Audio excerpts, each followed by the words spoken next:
નમસ્કાર મિત્રો, હું ગૌરાંગ બ્રહ્મભટ્ટ ધર્મગ્રંથના એક નવા વિડીયોમાં આપ સૌનું સ્વાગત કરું છું. શું આપે ક્યારેય વિચાર્યું છે કે મહાભારતનું યુદ્ધ કુરુક્ષેત્રમાં જ કેમ લડાયું હતું? મહાભારતની મહાન કથાને તમામ લોકો જાણે છે. મહાભારત તથા અન્ય વૈદિક સાહિત્ય અનુસાર મહાભારતનું યુદ્ધ પ્રાચીન ભારતનું વૈદિક કાળનું સૌથી મોટું યુદ્ધ હતું. કુરુક્ષેત્રનું યુદ્ધ કૌરવો અને પાંડવો વચ્ચે કુરુ સામ્રાજ્યના સિંહાસન માટે લડવામાં આવ્યું હતું. આ યુદ્ધમાં ભારત વર્ષના વીર યોદ્ધાઓની સાથે સાથે અન્ય દેશોના ક્ષત્રિય વીરોએ પણ ભાગ લીધો હતો. આ યુદ્ધ એટલું મોટું અને મહત્વપૂર્ણ હતું કે ઇતિહાસના પાનાઓમાં પણ છપાઈ ગયું. આ યુદ્ધને આજના હરિયાણામાં સ્થિત કુરુક્ષેત્રમાં લડવામાં આવ્યું. કુરુક્ષેત્રની ભૂમિ ભારત વર્ષના સૌથી મોટા યુદ્ધની સાક્ષી છે. આ બધી કથાઓ તો પહેલાથી જ આપણે જાણીએ છીએ, પરંતુ શું તમારા મનમાં ક્યારેય એવો પ્રશ્ન થાય છે કે મહાભારતનું યુદ્ધ કુરુક્ષેત્રમાં જ કેમ લડવામાં આવ્યું? જો આવો પ્રશ્ન થાય છે તો કદાચ આ વિડીયોમાં તમને તમારો જવાબ મળી જશે. કુરુક્ષેત્રમાં મહાભારતનું યુદ્ધ થવા પાછળ પૌરાણિક અને તાર્કિક એમ બે કારણો છે. તો ચાલો પહેલા વાત કરીશું પૌરાણિક કારણોની. આમ તો કુરુક્ષેત્રને યુદ્ધ માટે પસંદ કરવાનો શ્રેય ભગવાન કૃષ્ણને જાય છે. ભગવાન કૃષ્ણ તો અંતર્યામી હતા. તે યુદ્ધ વિશે બધું પહેલાથી જ જાણતા હતા અને યુદ્ધના પરિણામની પણ તેમને ખબર હતી.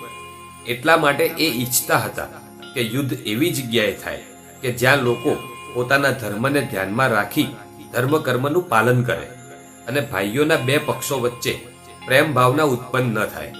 અને જો ભાઈઓ વચ્ચે પ્રેમ ભાવના ઉત્પન્ન થઈ જાય તો ધર્મની પુનર્સ્થાપનાનો ઉદ્દેશ પૂરો ન થઈ શકે. શ્રી કૃષ્ણને શંકા હતી કે ભાઈ ભાઈમાં, ગુરુ શિષ્યમાં અને કુટુંબીઓમાં એકબીજાને યુદ્ધમાં મૃત્યુ પામતા જોઈ પ્રેમ ભાવના ઉત્પન્ન ન થઈ જાય અને બંને પક્ષે સમાધાન ન થઈ જાય. એટલા માટે તે એવી ધરતી પર યુદ્ધ કરાવવા ઈચ્છતા હતા કે જ્યાં એકબીજા પ્રત્યે ક્રોધ અને દ્વેષ ભાવના જળવાઈ રહે. એટલા માટે તેમને પોતાના દૂતોને બધી દિશાઓમાં મોકલી દીધા.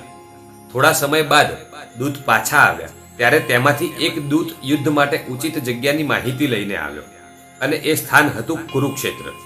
જ્યારે દૂતને કારણ પૂછ્યું તો એને બે ભાઈઓની કથા સંભળાવી, જેનાથી સાબિત થયું કે યુદ્ધ માટે કુરુક્ષેત્રનું મેદાન જ યોગ્ય છે.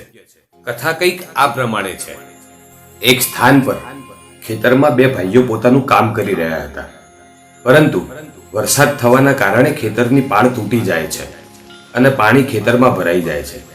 આ જોઈ મોટા ભાઈએ નાના ભાઈને વરસાદનું પાણી રોકવા કીધું, પરંતુ નાના ભાઈએ કામ કરવાની ના પાડી દીધી, જેનાથી મોટા ભાઈને ગુસ્સો આવ્યો અને આવેશમાં આવીને નાના ભાઈની હત્યા કરી નાખી.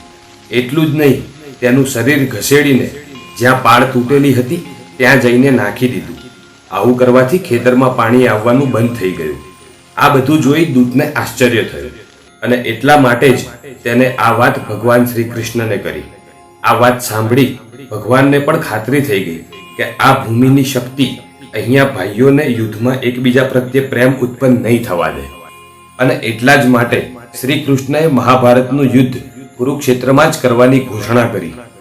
આવી જ રીતે કુરુક્ષેત્રને યુદ્ધ ભૂમિ માટે પસંદ કરવા પાછળ એક બીજી કથા પણ પ્રચલિત છે. બીજી કથા મુજબ કહેવાય છે કે જ્યારે કુરુ અહીંયા ખેતર ખેડી રહ્યા હતા ત્યારે ઇન્દ્રએ તેમને જઈને તેનું કારણ પૂછ્યું.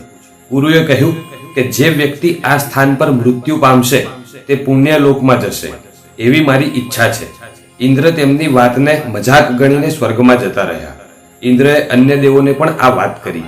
દેવતાઓએ ઇન્દ્રને કહ્યું કે જો શક્ય હોય તો કુરુને તમારા પક્ષમાં કરી લો. ત્યારે ઇન્દ્રએ કુરુ પાસે જઈને કહ્યું કે કોઈ પણ પશુ પક્ષી અથવા મનુષ્ય નિરાહાર રહીને એટલે કે ભોજનનો ત્યાગ કરીને અથવા યુદ્ધ કરતી વખતે આ સ્થાન પર મૃત્યુ પામશે તે જ સ્વર્ગલોકનો ભાગી બનશે. અને આ વાત પિતામહ ભીષ્મ, શ્રી કૃષ્ણ બધા જાણતા હતા. એટલા જ માટે મહાભારતનું યુદ્ધ કુરુક્ષેત્રમાં લડવામાં આવ્યું હતું. આશા રાખું છું કે આજની આ જાણકારી આપ સૌને પસંદ આવી હશે અને વિડીયો પસંદ આવ્યો હોય તો લાઈક અને શેર જરૂર કરશો અને આવા જ પ્રકારના વિડીયોના નોટિફિકેશન્સ માટે ચેનલને સબસ્ક્રાઇબ પણ કરી લેશો. ધન્યવાદ. જય શ્રી કૃષ્ણ. હર હર મહાદેવ.